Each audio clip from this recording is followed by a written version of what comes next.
দেহ জড়িয়ে ধরে ঘুমাইতাম। ইয়া রাসূলুল্লাহ, ওগো নবীজি, এখন যে আমার আব্বা বিদায় হয়ে গিয়েছে, আমি কার গলা জড়িয়ে ধরে ঘুমাইব? এইরকম ভাবে যখন করুণ কান্না শুরু করে দিয়েছে, তখন নবীজি আর বরদাস্ত করতে পারেন না। নবীজি কান্দে, নবীজির সাহাবীরাও কান্দে। তখন নবীজি বলেন, রে বশির ইবনে উকুবা, আর কান্দিস না, তোর চোখের পানি দেখে আমি নবীর বুকে তরুণ ব্যথা লাগে রে। যারে যা, যদিও তো আব্বা এই পৃথিবী থেকে বিদায় হয়ে গেছে, কিন্তু আমি আখিরি পয়গম্বর তো এখনো বিদায় হই নাই। যা যা, বাকি জিন্দেগির জন্য আমি মুহাম্মদ তোর আব্বা হয়ে গেলাম। ওয়াসনাদনা ওয়া হাবিবানা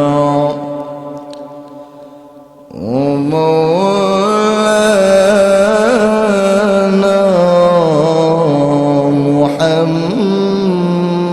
محمدا عبده ورسوله الذي أرسل إلى الناس كافة بشيرا ونذيرا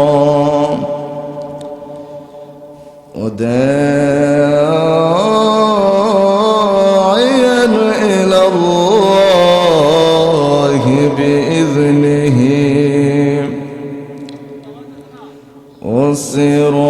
وسراجا وقمرا منيرا. أما بعد فقد قال الله تعالى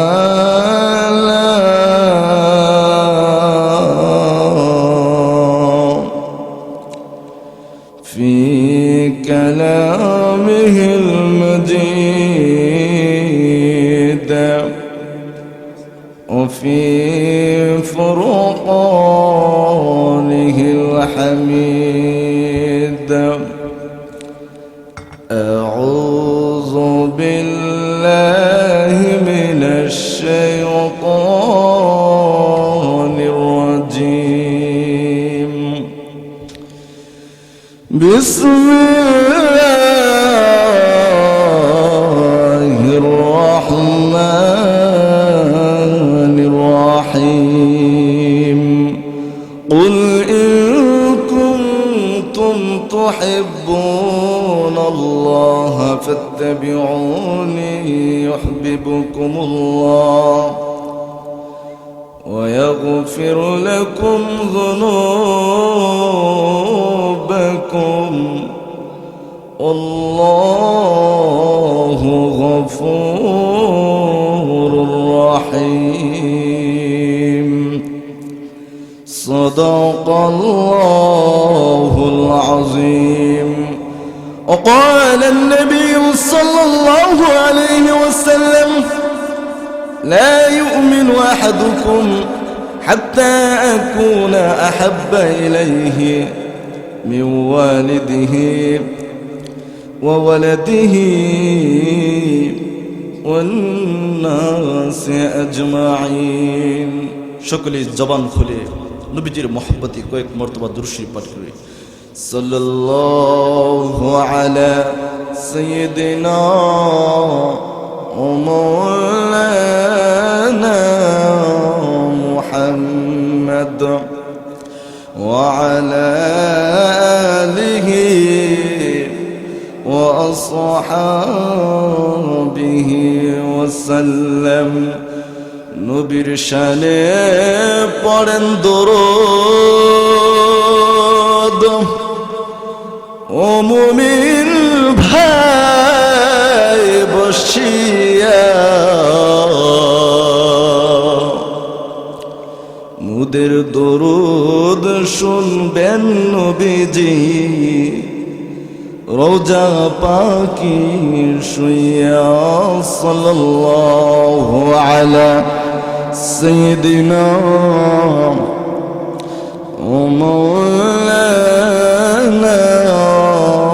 মুহাম্মদ ওয়া আলা আলিহি ওয়া আসহাবিহি ওয়াসাল্লাম। কোথায় আবু বকর, কোথায় হে ওমর, কোথায় হে আলী ওসমান, তোমাদের বিহনে আজকের ইসলাম মদিনাতে যাই গো চলি। লা ইলাহা ইল্লাল্লাহ, লা ইলাহা, জোরে, লা ইলাহা, মাইকের সাউন্ডটা বাড়িয়ে দেন। লা ইলাহা, জোরে, লা ইলাহা,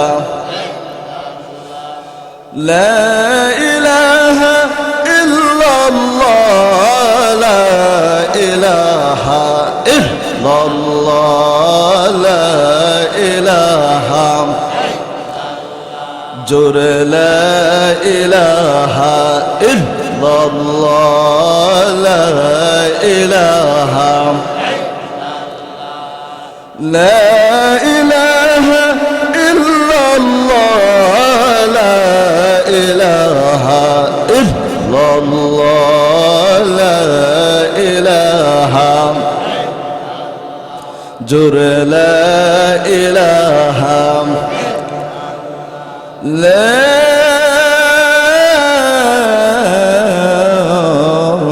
إله إلا الله محمد رسول الله. الله الله الله الله الله الله، جرى الله الله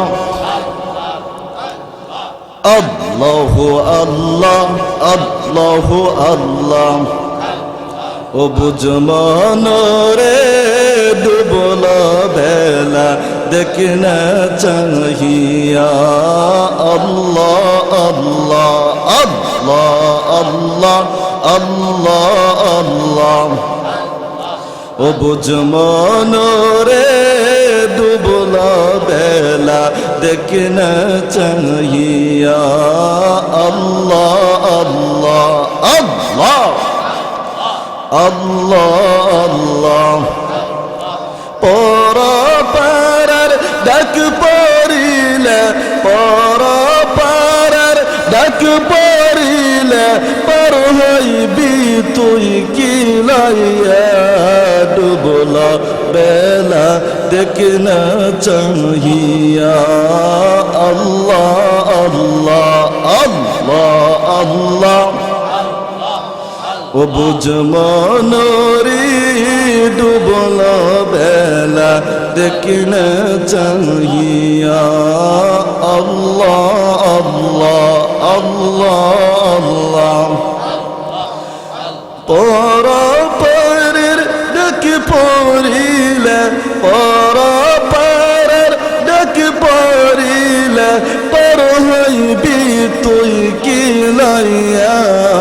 ডুবল বেলা দেখনা চাহিয়া। আল্লাহ আল্লাহ, কোন সাধনে পাইব আপনার গো নবীজি, কোন সাধনে পাইব আপনার।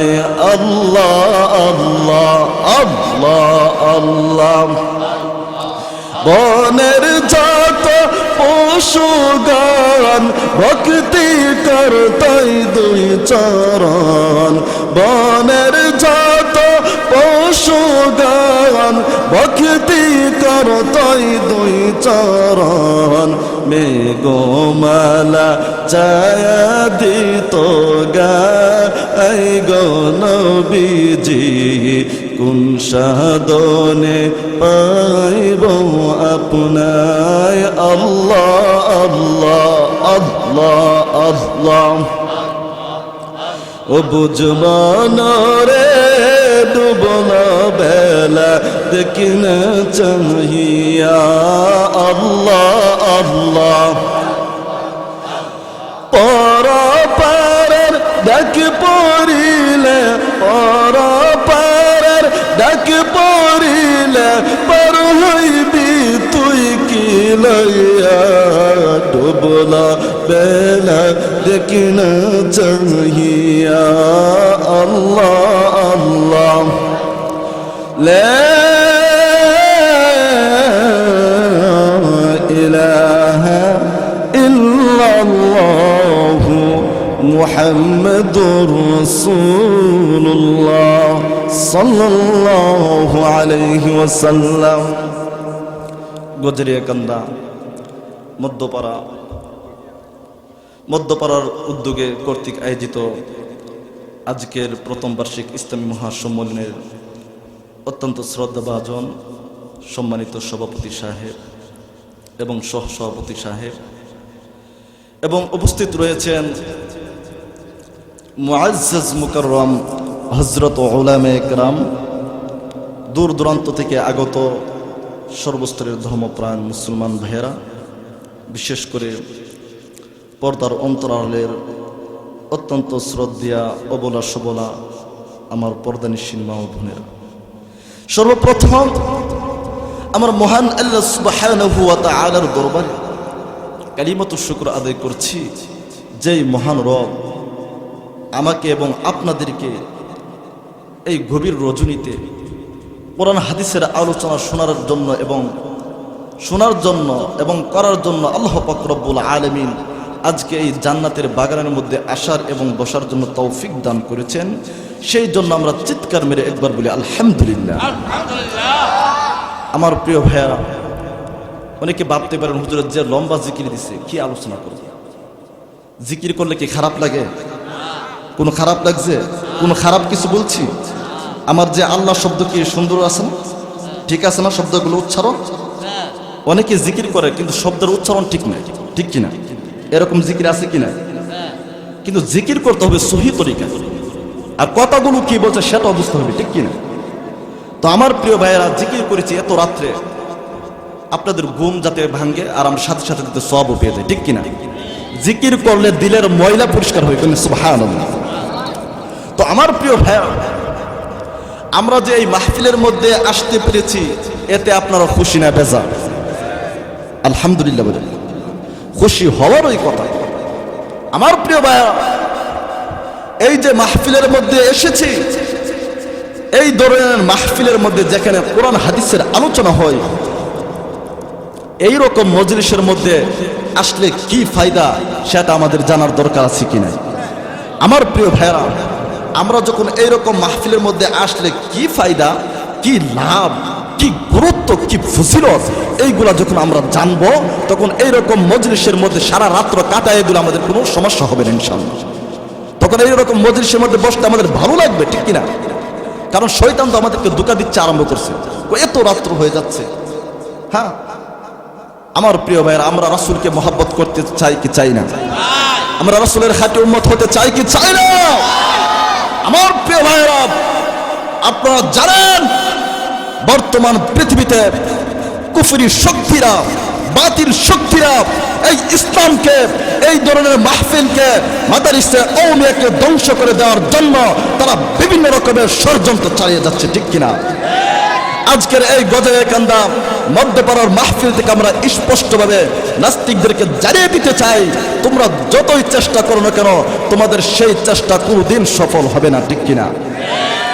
আমার প্রিয় ভাইয়েরা, বলতেছিলাম এইরকম মজলিসের মধ্যে আসলে কি লাভ জানা দরকার আছে কিনা? কি লাভ? এটা আমার মুখের কথা না, আখিরি পয়গম্বর সহিহ বুখারীর বর্ণনা, নবীজি বলেন মাজলিসু ফিকহিন খায়রুম মিন ইবাদাতি 60 সানা। যেই মজলিসের মধ্যে কোরআন হাদিসের আলোচনা হয়, আল্লাহ এবং তার রাসূলের আলোচনা হয়, মাসলা মাসাইল বর্ণনা করা হয়, এইরকম মজলিসের মধ্যে কিছু সময় বসা 60 বছর নফল ইবাদত করলে যেই সওয়াব, এর চাইতে বেশি সওয়াব মহান আল্লাহ তার আমল নামার মধ্যে লিপিবদ্ধ করে দেবেন। সুবহানাল্লাহ। কি কি লাভ কি বুঝতে পারছেন? শুধু তাই নয়, আমরা যে আজকে এই মাহফিলের মধ্যে এসেছি, আল্লাহু আকবার, আল্লাহ পাক রব্বুল আলামিনের কিছু সংখ্যক ফেরেশতাকে নিযুক্ত করে রেখেছেন। তারা পৃথিবীর বিভিন্ন স্থানে বিচরণ করতে থাকে। মানে কোথায় ওয়াজ মাহফিল হচ্ছে, কোথায় নামাজ পড়তেছে, কোথায় কোরআন তিলাওয়াত হচ্ছে। এবার বলুন তো, আজকের যে আমরা মাহফিল সাজিয়েছি আপনার আর দোয়ার বরকতে, এই মাহফিলের মধ্যে কোরআন হাদিসের আলোচনা হইতেছে কি হইতেছে? বড় বড় আলেম ওলামারা আলোচনা করেছেন, ঠিক কিনা? ওনাদের দোয়া নিয়ে আমি মাঠে এসেছি, ঠিক কিনা? আমার আগে যিনি আলোচনা করেছেন অত্যন্ত সুন্দর আলোচনা করেছেন, কথায় কথায় হাদিস, কথায় কথায় আয়াত, ঠিক কিনা?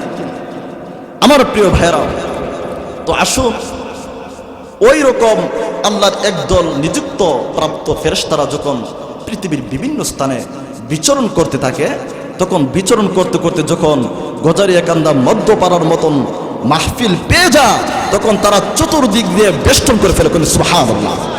শুধু তাই নয়, ওই সমস্ত ফেরেশতারা একজনের কাঁধের উপর আরেকজন, আরেকজনের উপর আরেকজন, এইরকম ভাবে তাদের জামাত আসমান পর্যন্ত পৌঁছে যাবে। সুবহানাল্লাহ। শুধু তাই নয়, আমার প্রিয় ভাইরা, যখন মাহফিল শেষ হয়ে যাবে তখন ফেরেশতারা আল্লাহ পাক রব্বুল আলামিনের কাছে হাজিরা দিবেন। সুবহানাল্লাহ বলেন। তখন আল্লাহ পাক রব্বুল আলামিন সমস্ত ফেরেশতাদের কিনে একটা আন্তর্জাতিক সমাবেশ করবেন। সুবহানাল্লাহ বলেন। পৃথিবীর কোনো সাধারণ সমাবেশ না, আব্দুল হামিদ সাহেবের সমাবেশ না। আমার প্রিয় ভাইরা, তখন আল্লাহ পাক রব্বুল আলামিন ফেরেশতাদেরকে বলবেন, ফেরেশতারা রে, ফেরেশতারা তোমরা কোথায় থেকে এসেছো? সুবহানাল্লাহ বলে। আল্লাহ কি জানেন না ফেরেশতারা কোথায় থেকে এসেছেন? আমার প্রিয় ভাইরা, ফেরেশতাদেরকে বলেন, ফেরেশতারা তোমরা কোথায় থেকে এসেছো? তখন ফেরেশতারা বলেন, প্রভু আমরা গজারিয়াকান্দা মধ্যপাড়া ইসলামী মহাসম্মেলন থেকে আমরা এসেছি। তখন আল্লাহ পাক রব্বুল আলামিন বলবেন, ফেরেশতারা ওই যে সম্মেলন থেকে এসেছো, ওই মাহফিলের মধ্যে আমার বান্দারা কি করতেছিল? তখন ফেরেশতারা বলেন, প্রভু আপনার বান্দারা, আপনার কিছু সংখ্যক বান্দারা কোরআন হাদিস থেকে আলোচনা করতেছিল, আবার আপনার মায়ের বান্দারা আলোচনা শুনতেছিল, ঠিক কিনা? আমার প্রিয় ভাইরা, ওই সমস্ত সম্মেলনের মধ্যে শুধু আপনার প্রশংসা, আপনার আখিরি পয়গম্বরের প্রশংসা চলতেছিল। তখন আল্লাহ পাক রব্বুল আলামিন বলেন, ফেরেশতারা আমার বান্দারা কি আমাকে দেখছেন? সুবহানাল্লাহ বলেন। আপনারা কি আল্লাহকে কোনোদিন দেখছেন? আল্লাহকে কোনোদিন দেখেন নাই, তথাপি আপনারা আল্লাহর গোলামি করার জন্য মাহফিলের মধ্যে এসেছেন। সুবহানাল্লাহ বলেন। আমার প্রিয় আল্লাহ বলেন, ফেরেশতারা আমার বান্দারা আমাকে দেখছে নাকি? না গো না, আপনাকে কোনোদিন দেখে নাই। এমনি করে আল্লাহ পাক রব্বুল আলামিন বলেন, ফেরেশতারা যদি আমার বান্দারা যদি আমাকে দেখতো তাহলে কি অবস্থা হইতো? তখন ফেরেশতারা বলেন, প্রভু যদি আপনার বান্দারা আপনাকে দেখতো তাহলে আপনার জন্য পাগল পারা হয়ে যাইত, সর্বদা আপনার গোলামি করতো, ঠিক কিনা? আমার প্রিয় ভাইরা, তখন আল্লাহ পাক রব্বুল আলামিন বলেন, ফেরেশতারা আমার বান্দারা যে এত গভীর রজনীতি আরামের ঘুম বাদ দিয়া কোরআন হাদিসের আলোচনা শুনতেছে, এতে তারা কি চায়, কি কামনা করে? তখন ফেরেশতারা বলেন, প্রভু আপনার বান্দারা আপনার কাছে জান্নাত চায়। কি বলেন? আমরা কি জান্নাত চাই কি চাই না? আমরা কি জান্নাত পাওয়ার জন্য তো মাহফিলে এসেছি, ঠিক কিনা? তখন আল্লাহ বলেন, ফেরেশতারা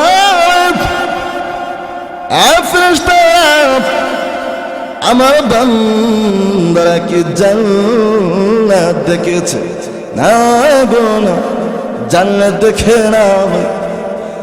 ফেরেশতারা যদি আমার বান্দা জান্নাত দেখতো তাহলে কি অবস্থা হইতো? তখন ফেরেশতারা বলেন, প্রভু যদি আপনার বান্দারা জান্নাত দেখতো তাহলে তারা কোনোদিন গুনাহ করতো না, সুদ খাইতো না, ঘুষ খাইতো না, ওগো প্রভু কারো গীবত করতো না, কারো শিকায়ত করতো না, কারো নামে বদনাম রটাইতো না। হ্যাঁ প্রভু, তারা সর্বদা আপনার গোলামি করতো। তখন আল্লাহ পাক রব্বুল আলামিন বলেন, ফেরেশতারা দলেন, বুঝেছি, শোনো এবার আসো, আমার বান্দারা যে এই গভীর রজনীতে কোরআন হাদিসের আলোচনা শোনার জন্য বসে রয়েছে, তারা আমার কাছে কি থেকে আশ্রয় চায়? তখন ফেরেশতারা বলেন, প্রভু হে, আপনার বান্দারা আপনার কাছে জাহান্নাম থেকে পানা চাই, ঠিক কিনা? আমরা জাহান্নাম থেকে আশ্রয় চাই কি চাই না? আমার প্রিয় এমনি বলেন, ফেরেশতারা আমার বান্দারা কি জাহান্নাম দেখেছে? কি বলেন, আপনারা কি জাহান্নাম কোনদিন দেখছেন? আমার প্রিয় ফেরেশতারা বলেন, প্রভু হ্যাঁ প্রভু, না গো না, আপনার বান্দারা জাহান্নাম দেখে না। আল্লাহ বলেন, ফেরেশতারা আমার বান্দারা যদি জাহান্নাম দেখতো তাহলে কি অবস্থা হইতো? তখন ফেরেশতারা বলেন, প্রভু যদি আপনার বান্দারা জাহান্নাম দেখতো তারা কোনোদিন কোনো ধরনের গুনাহ করতো না, সর্বদা তারা মসজিদের মধ্যেই পড়ে থাকতো। হ্যাঁ প্রভু, শুধু আপনার গোলামি করতো। এমনি করে আল্লাহ পাক রব্বুল আলামিন বলেন, আরে ফেরেশতারা দলেরা আমার বান্দা আমাকে দেখে নাই, জান্নাত দেখে নাই, জাহান্নাম দেখে নাই, তথাপি তারা আমার গোলামি করতেছে। ফেরেশতারা দলেরা তোমরা সাক্ষী থাকো। আমার প্রিয় ভাইরা, আল্লাহ পাক রব্বুল আলামিন ফেরেশতাদেরকে কেন সাক্ষী থাকার কথা বললেন? কি বলেন, এর পিছনে রহস্য আছে কি নাই?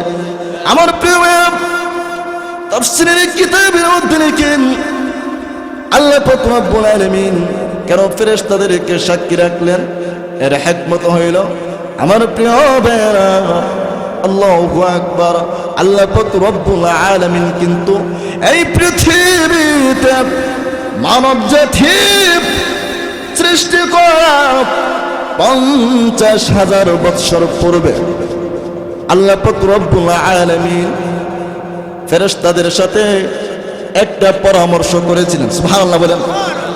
আমার প্রিয় কি পরামর্শ করেছিলেন? এই পরামর্শটা মহান আল্লাহ তাআলা কুরআন শরীফের 1 নম্বর পারার 5 নম্বর পৃষ্ঠার প্রথম দিকের আয়াতের মধ্যে আলোচনা করেছেন। সুবহানাল্লাহ। আল্লাহ বলেন, وَإِذْ قَالَ رَبُّكَ لِلْمَلَائِكَةِ إِنِّي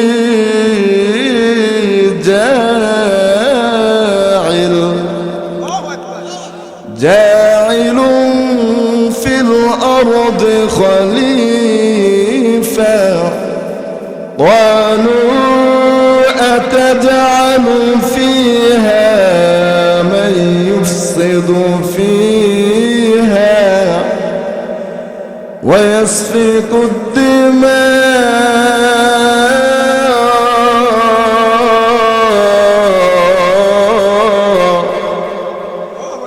ونحن نسبح بحمدك ونقدس لك قال إني أعلم ما لا تعلمون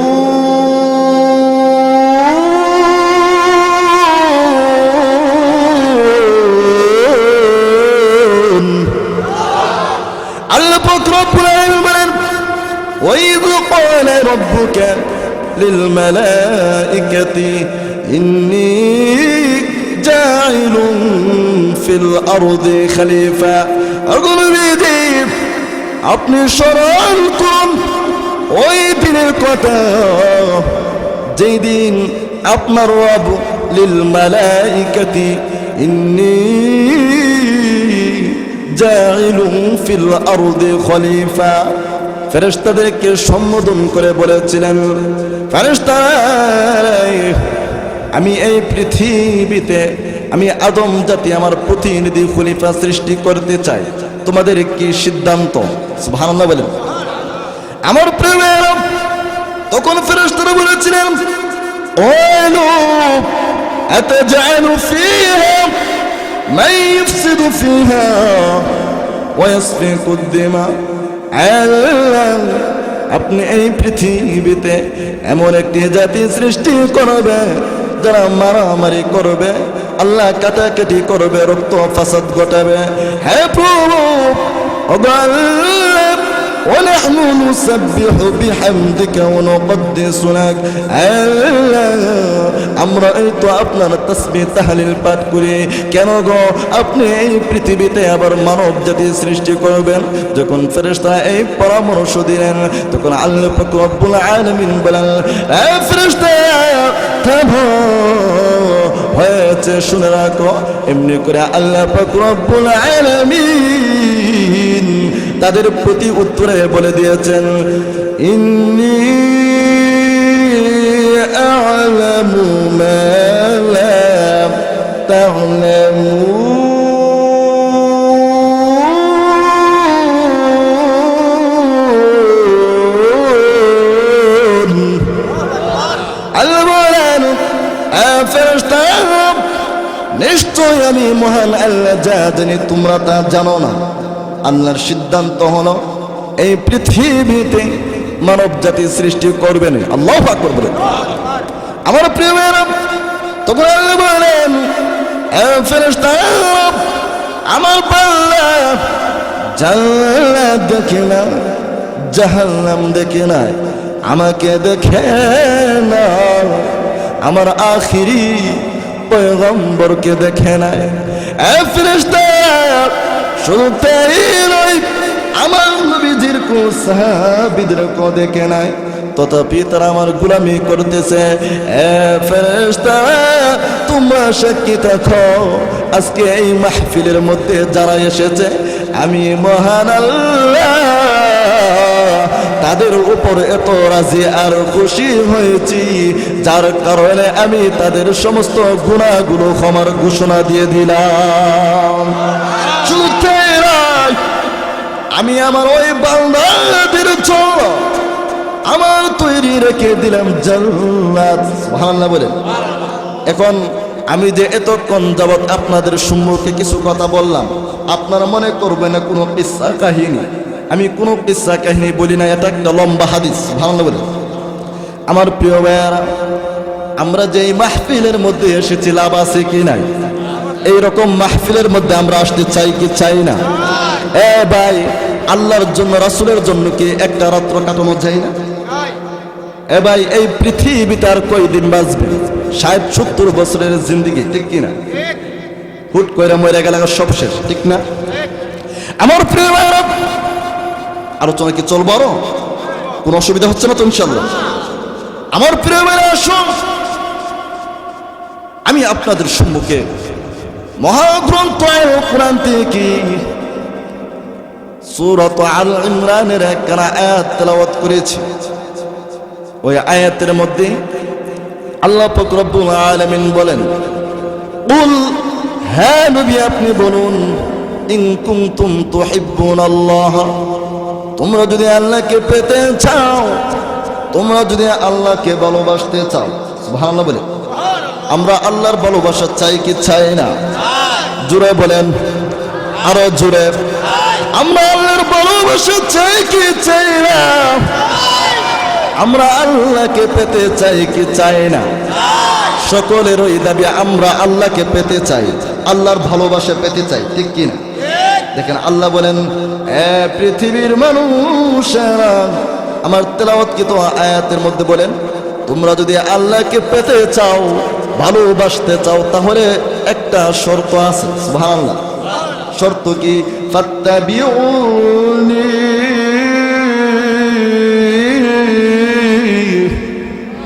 তোমরা আখিরি পয়গম্বরের তাবেদারি করতে হবে। সুবহানাল্লাহ বলে। ভালোবাসতে চাও, মহব্বত করতে চাও, তাবেদারি করতে হবে। সুবহানাল্লাহ বলে। দেখেন আমার নবীর সম্মান আছে কি নাই? আমার সম্মান, আমার নবীর ইজ্জত আছে কি নাই? ইজ্জত হলে পয়গম্বর, আমার নবী, আমার নবীকে আল্লাহ এত ভালোবাসেন, এত মহব্বত করেন। আল্লাহ বলেন, তোমরা যদি আমাকে পেতে চাও, আমাকে ভালোবাসতে চাও, শর্ত হলো আখিরি পয়গম্বরকে মহব্বত করতে হবে, তাবেদারি করতে হবে। আখিরি পয়গম্বর আমাদেরকে যেই পথ আমাদেরকে দেখিয়ে দিয়েছেন, সেই পথে আমাদের চলতে হবে, ঠিক কিনা? আমার প্রিয়, প্রত্যেকটি কাজ করবে, পারিবারিক জীবন থেকে সামাজিক জীবন সহ, সামাজিক জীবন থেকে নিয়ে রাষ্ট্রীয় জীবন পর্যন্ত, এক কথায় সর্বোপরি কথা হচ্ছে, প্রত্যেকটি কাজকর্মে আখিরি পয়গম্বরকে অনুসরণ করতে হবে, আখিরি পয়গম্বরকে মডেল হিসাবে মেনে নিতে হবে, ঠিক কিনা? যদি তোমরা আখিরি পয়গম্বরকে ইত্তিবা করতে পারো, মহব্বত করতে পারো, যদি অনুসরণ করতে পারো, অনুকরণ করতে পারো, আল্লাহ পাক রব্বুল আলামিন আয়াতের পরের অংশের মধ্যে বলে দিয়েছেন, ইউহিব্বুকুমুল্লাহ,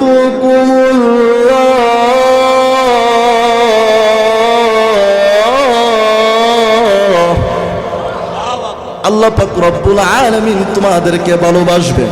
শুধু তাই নয়, আল্লাহ বলে, পৃথিবীর মানুষেরা, তোমরা যদি আমার ভালোবাসা পেতে চাও, তাহলে আখিরি পয়গম্বরের তাবেদারি করতে হবে।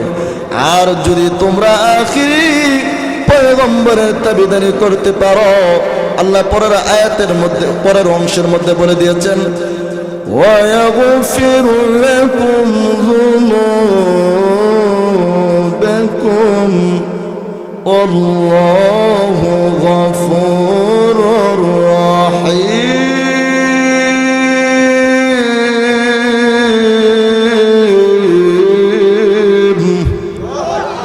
খারাপ লাগে? আয়াতে টান দিলে কি খুব কষ্ট হয়? আল্লাহ বলেন, যদি তোমরা আখিরি পয়গম্বরকে অনুসরণ করতে পারো, আমি মহান আল্লাহ তোমাদের যাবতীয় গুনাহগুলো ক্ষমা করে দেব। কোন সুবহানাল্লাহ। আমার প্রিয় ভাইরা, তো শর্ত হচ্ছে, যদি আমরা আল্লাহর ভালোবাসা পেতে চাই, আল্লাহকে যদি মহব্বত করতে চাই, তাহলে আমার প্রিয় ভাইরা আখিরি পয়গম্বরের তাবেদারি করতে হবে, আখিরি পয়গম্বরকে মহব্বত করতে হবে। এখন প্রশ্ন জাগে, হুজুর আমরা আখিরি পয়গম্বরকে কেন মহব্বত করব? প্রশ্ন জাগে কি জাগে না?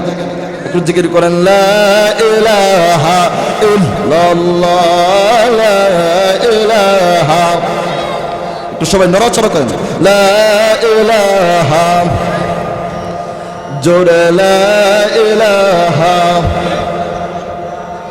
লা ইলাহা ইল্লাল্লাহ, লা ইলাহা, লা ইলাহা ইল্লাল্লাহু মুহাম্মাদুর রাসূলুল্লাহ। আমার প্রিয় ভাইরা, আমি বলতেছিলাম, আমরা আখিরি পয়গম্বরকে কেন মহব্বত করলে, ঠিক না? একটা প্রশ্ন জাগে কি জাগে না? এই প্রশ্নের জবাব বিজ্ঞ তাফসীরকারগণ সুন্দরভাবে দিয়েছে। আমার প্রিয় ভাইরা, আমরা নবীজিকে মহাব্বত করব, অনুসরণ করব, অনুকরণ করব। এই জন্য একটা মানুষকে মহাব্বত করতে গেলে তার মধ্যে যতগুলা কোয়ালিটি থাকা দরকার, গুণ থাকা দরকার, সমস্ত কোয়ালিটি গুণ আখিরি পয়গম্বরের মধ্যে বিদ্যমান ছিল। সেই জন্য আমরা নবীজিকে মহাব্বত করব, ঠিক কিনা? আমার প্রিয় ভাইয়েরা,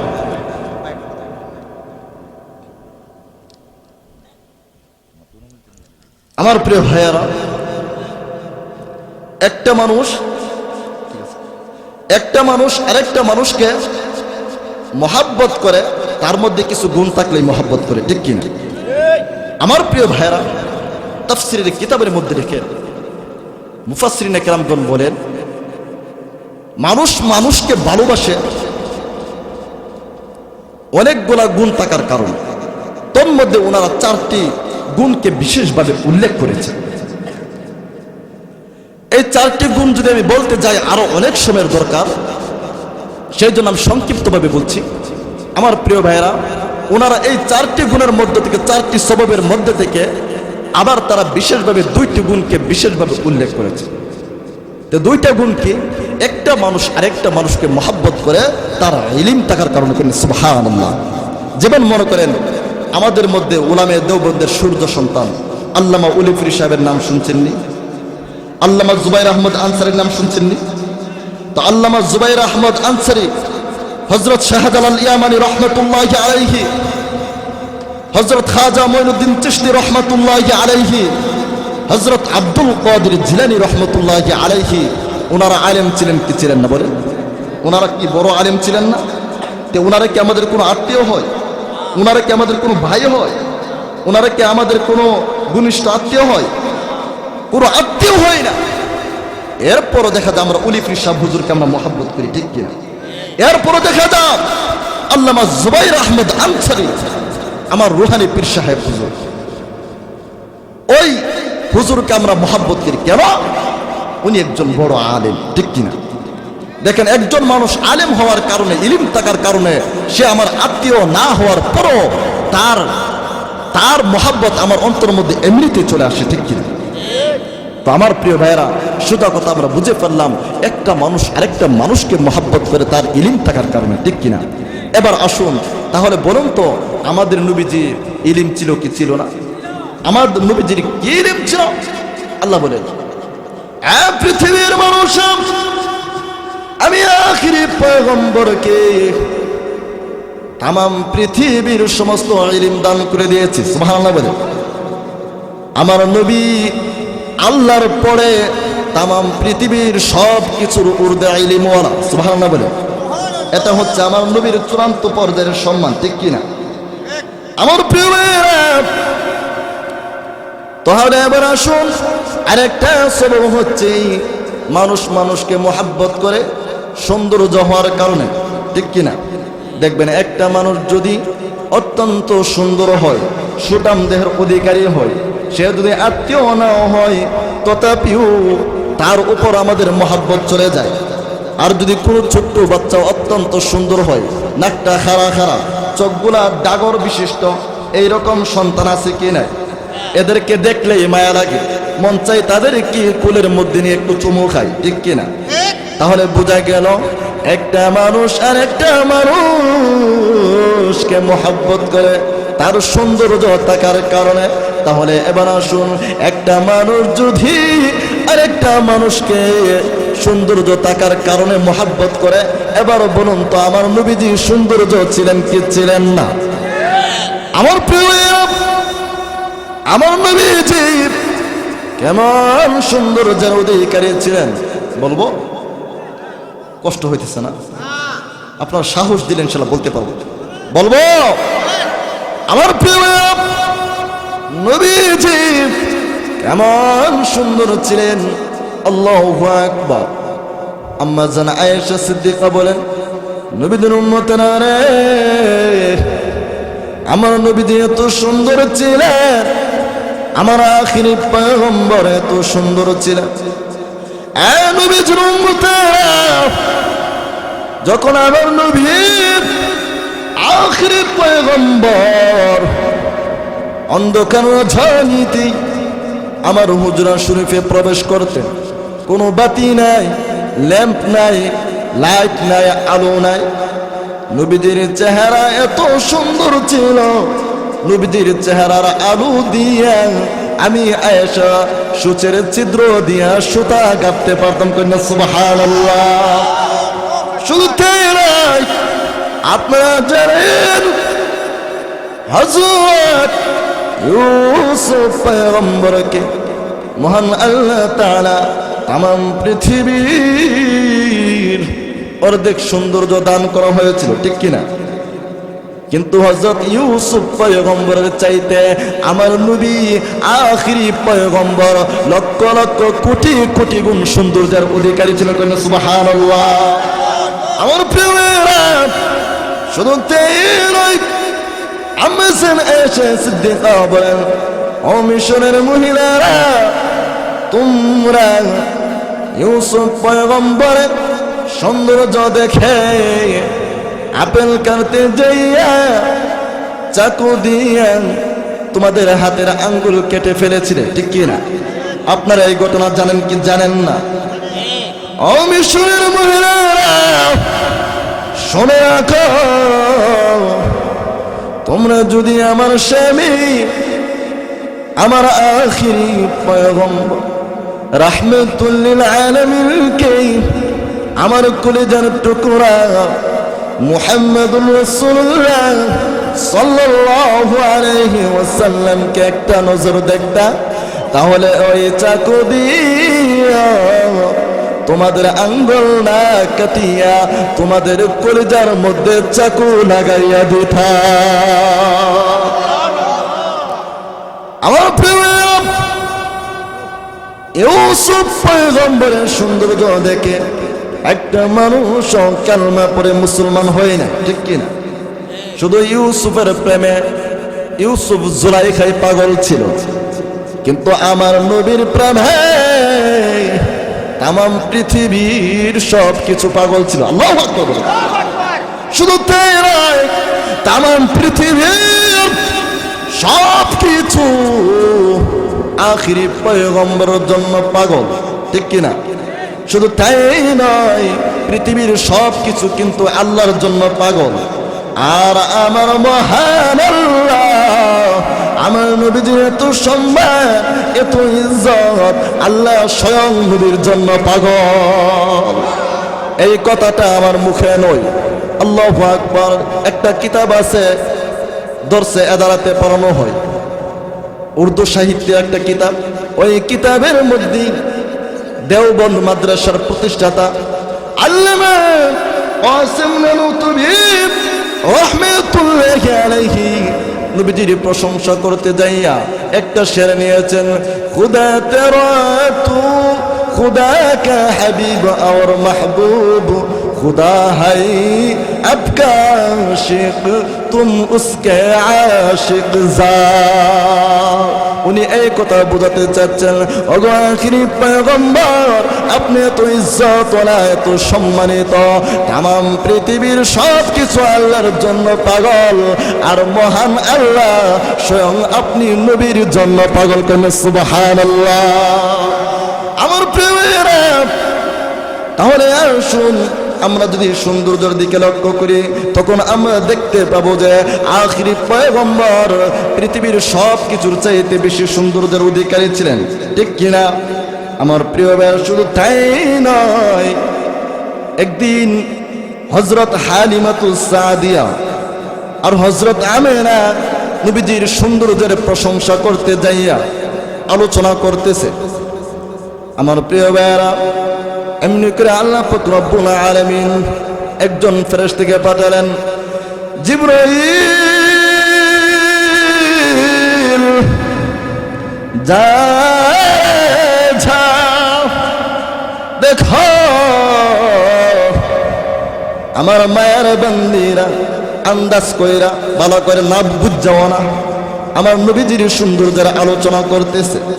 জিবরাইল আলাইহিস সালাতু ওয়াস সালাম ওনাদের পাশে এসে বলেন, ওগো হালিমা, তোমরা কয়টা দেশ সফর করেছো? তোমাদের বয়স বা কত হবে? কারো 40 অথবা কারো 35 বয়স হবে। তো হ্যাঁ, এমনই হবে। হয়তোবা তোমরা কয়টা দেশ সফর করছো? মুক্কার মদিনা। কহা মুক্কার মদিনা। তোমরা আন্দাজ কইরা আমার নবীর সৌন্দর্যের আলোচনা করবা না? তোমরা কি বলবা? শুনে রাখো, আমি জিবরাইলের আজ থেকে লক্ষ লক্ষ কোটি কোটি বৎসর পূর্বে জন্ম হয়েছি। শুধু তাই নয়, আমি জিবরাইল তামাম পৃথিবী 1 মিনিটের ভিতরে চক্কর দিতে পারি।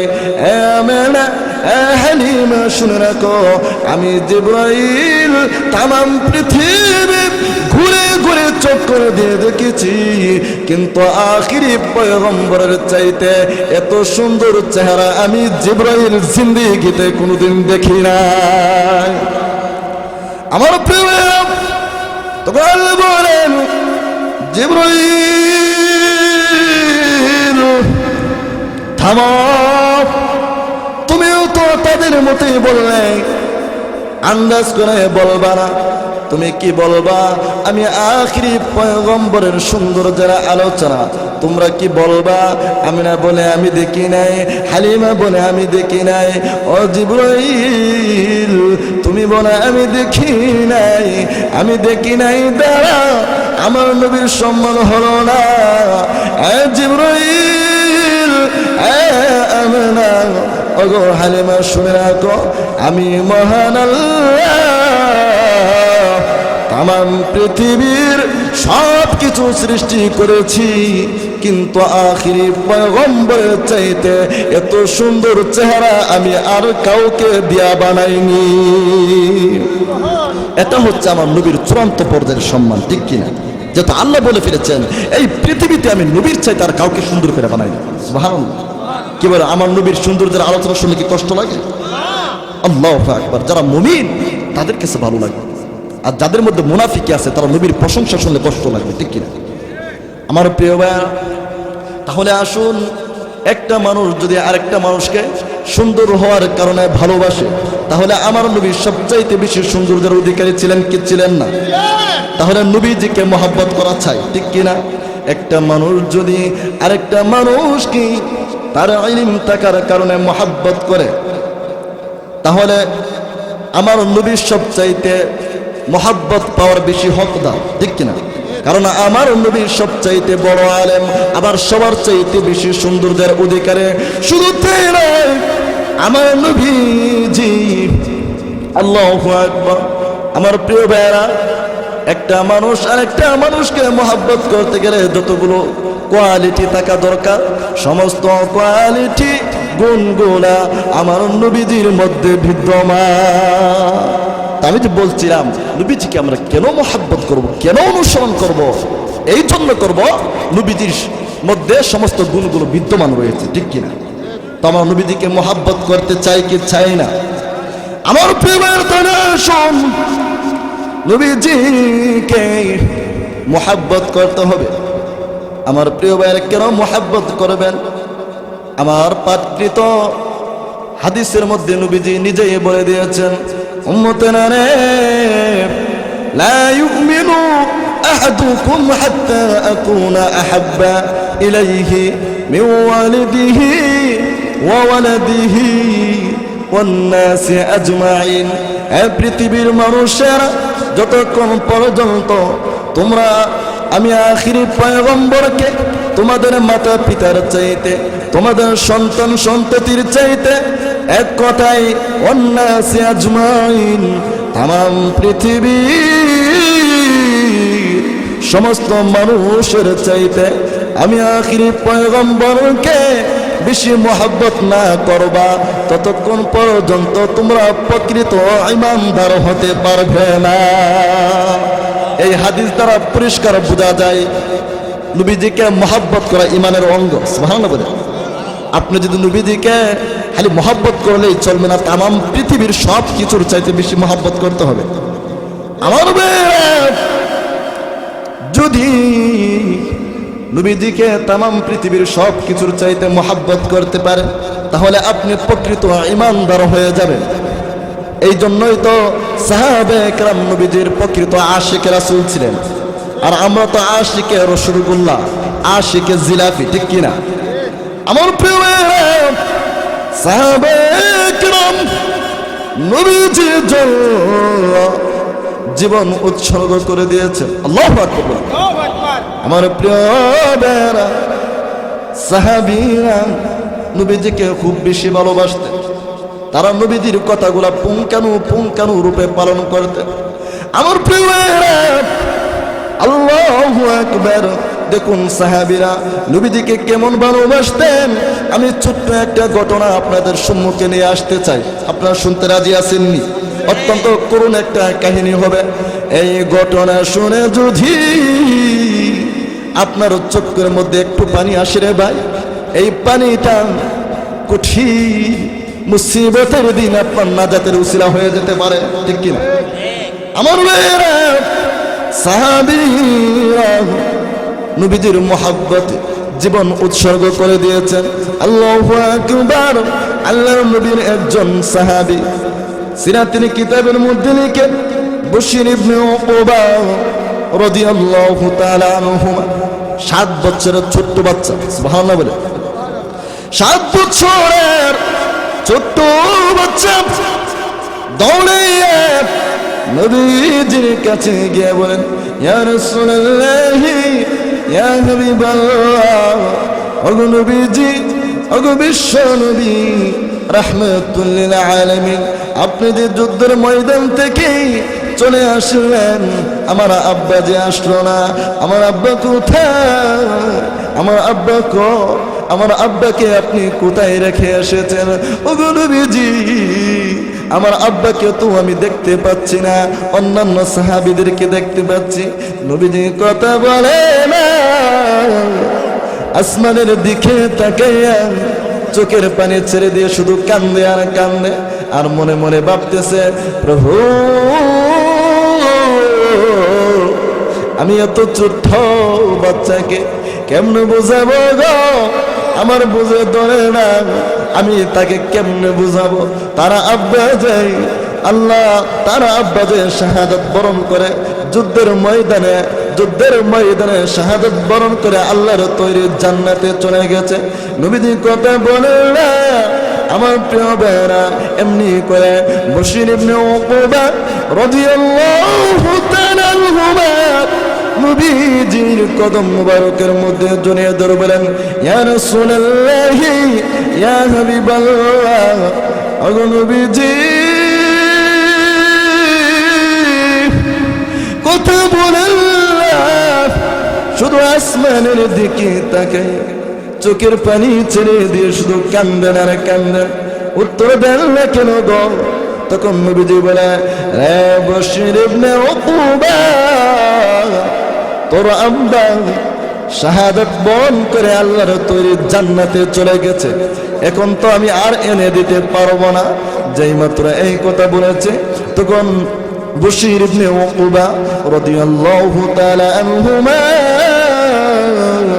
হাউমাউ করে কাঁদতে শুরু করে দিয়েছে।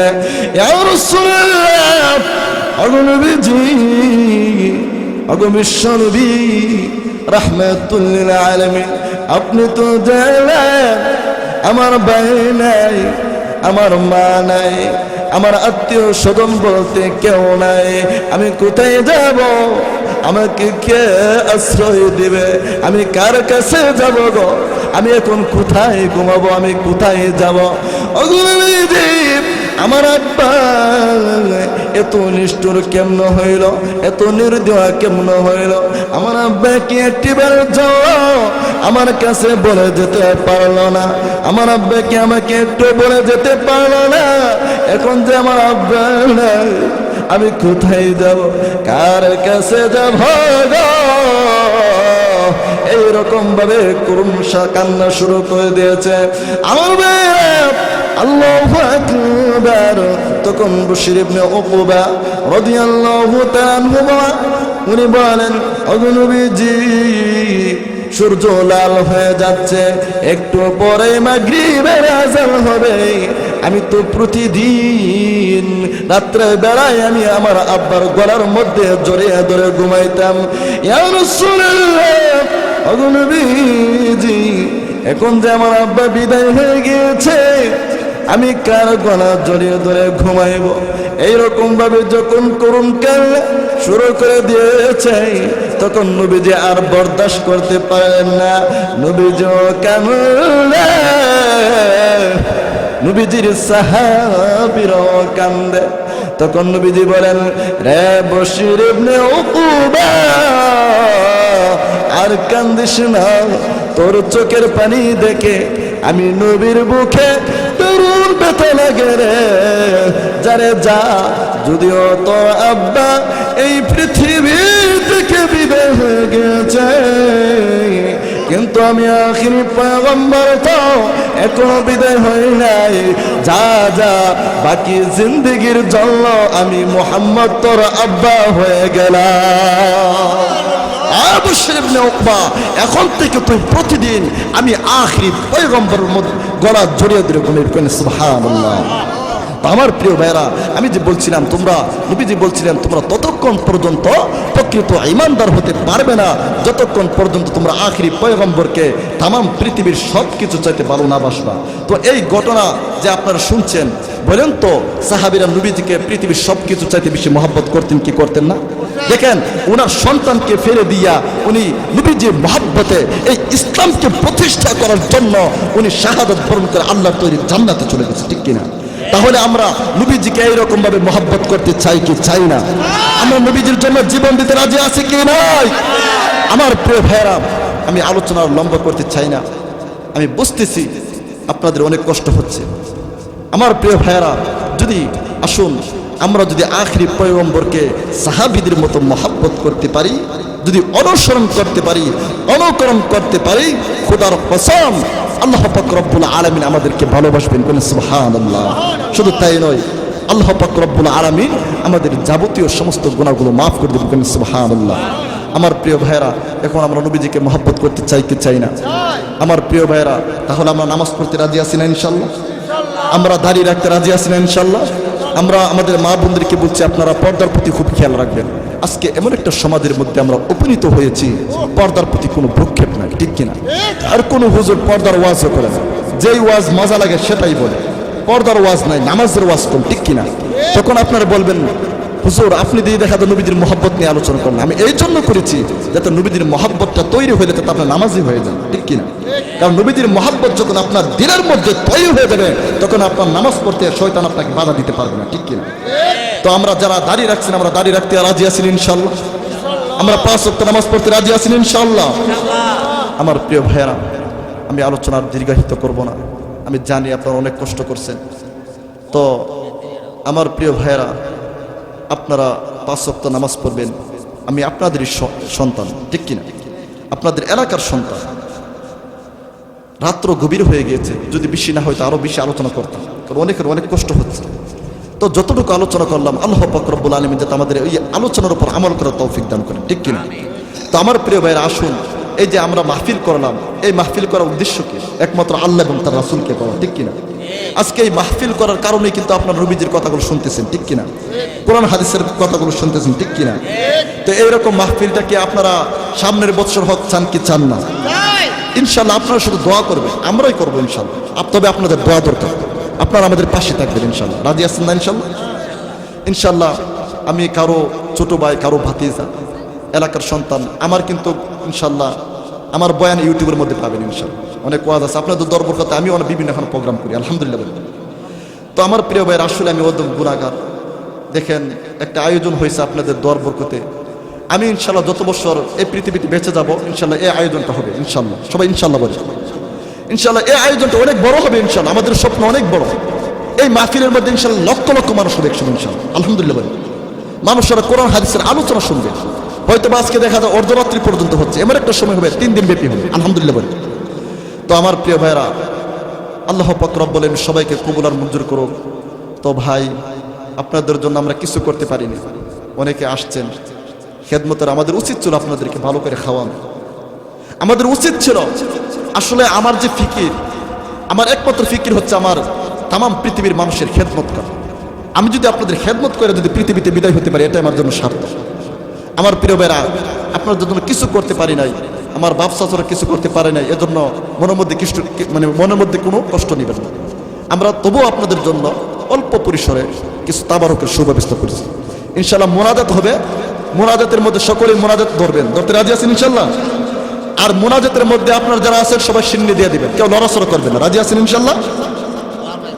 তো আমার প্রিয় ভাইরা, আমরা একটু পরেই মোনাজাত দিয়ে দেবো ইনশাল্লাহ। এই মোনাজাতের মধ্যে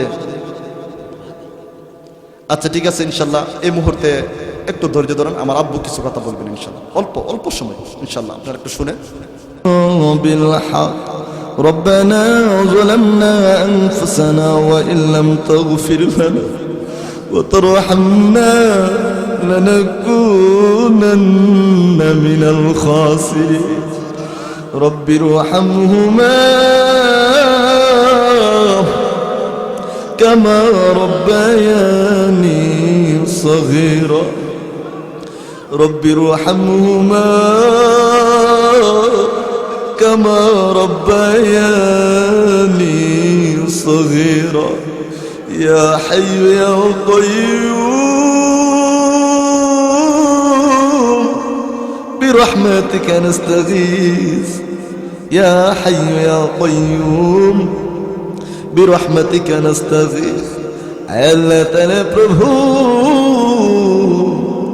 আমরা কতিপয় মুষ্টিময় গুনাহগারের দল, তামাম পৃথিবী সমস্ত গুনাহের গাঠুরি মাথায় নিয়ে আল্লাহ আজকে গজারিয়া কান্দা মধ্যপাড়া অপ্রভু মাহফিলের মধ্যে বসে মুনাজাত ধরেছি। আল্লাহ গো, জানি না জীবনে কত গুনাহ করেছি, অন্যায় করেছি, অপরাধ করেছি গো আল্লাহ। ও মাবুদ, গুনাহ করতে করতে জীবনটাকে বরবাদ করে ফেলেছি।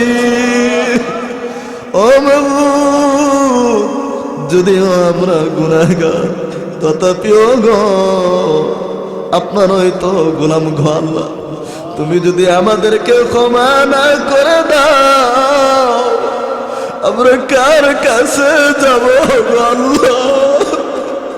আমাদেরকে কে আশ্রয় দিবে? আমরা কোথায় যাব?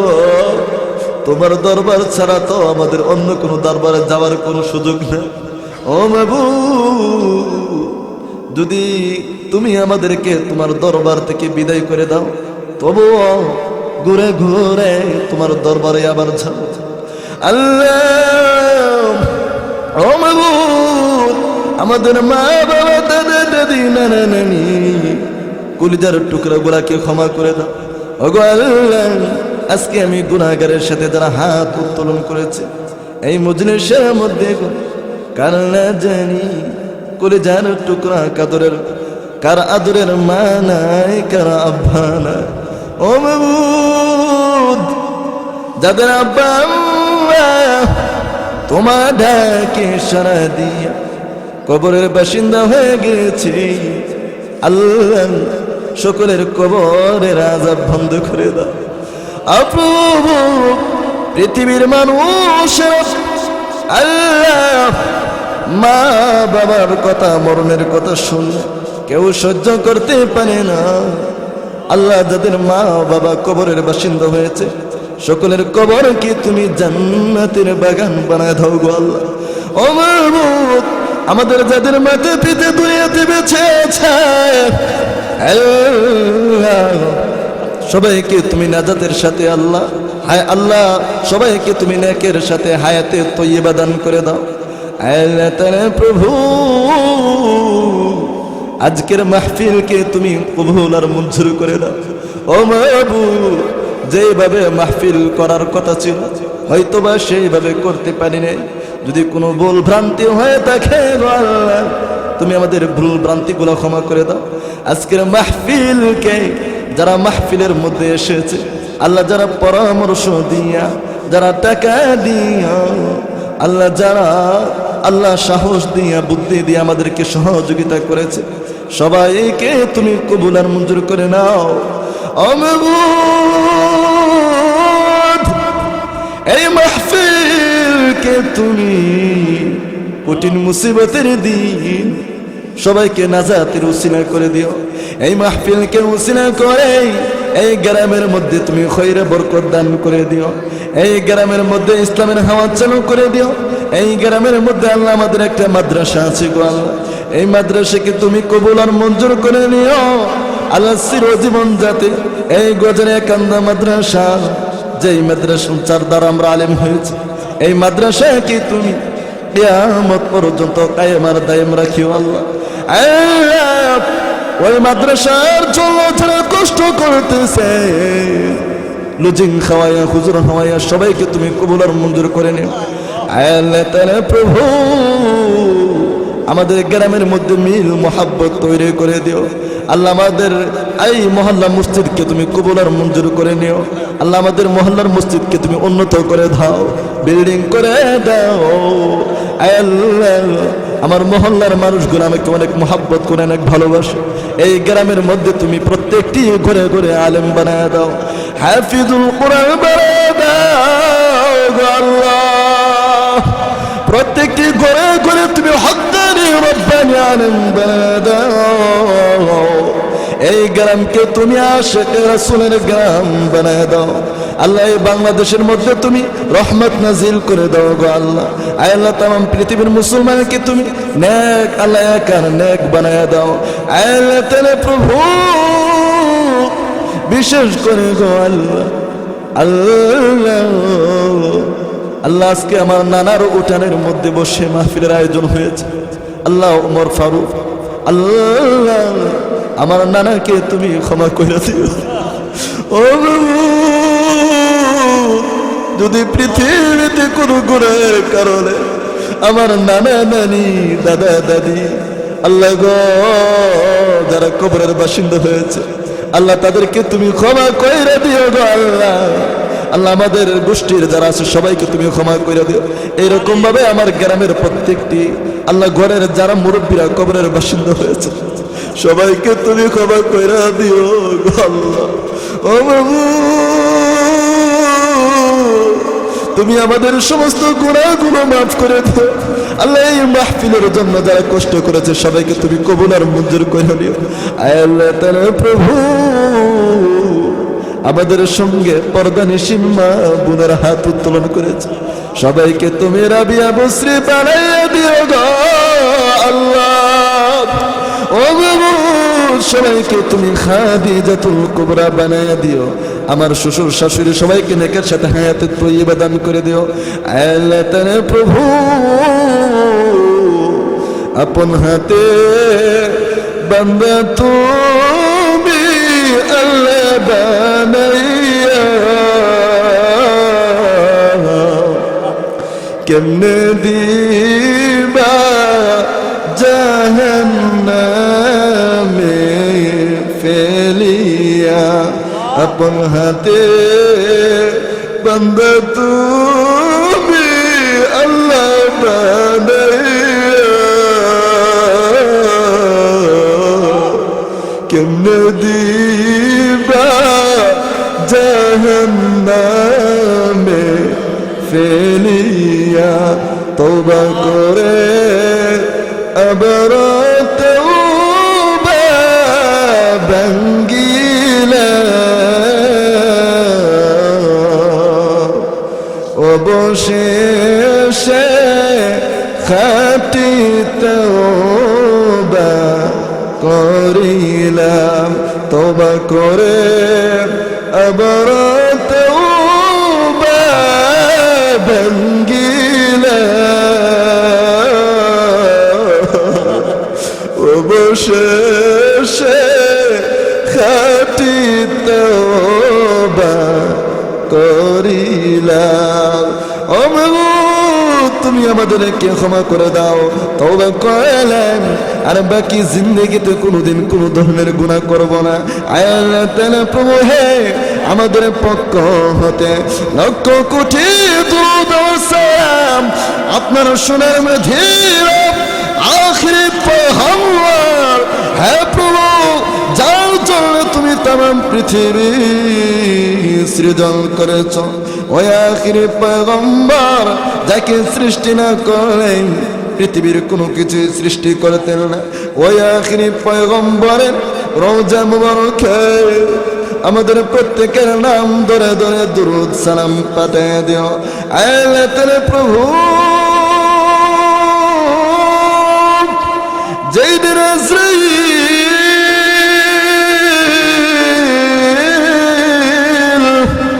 আমাদের সম্মুখে উপস্থিত হয়ে যাবে, ওই কঠিন মুসিবতের দিন সকলের মুখে জারি করে দিয়েন লা ইলাহা ইল্লাল্লাহু মুহাম্মাদুর রাসূলুল্লাহ।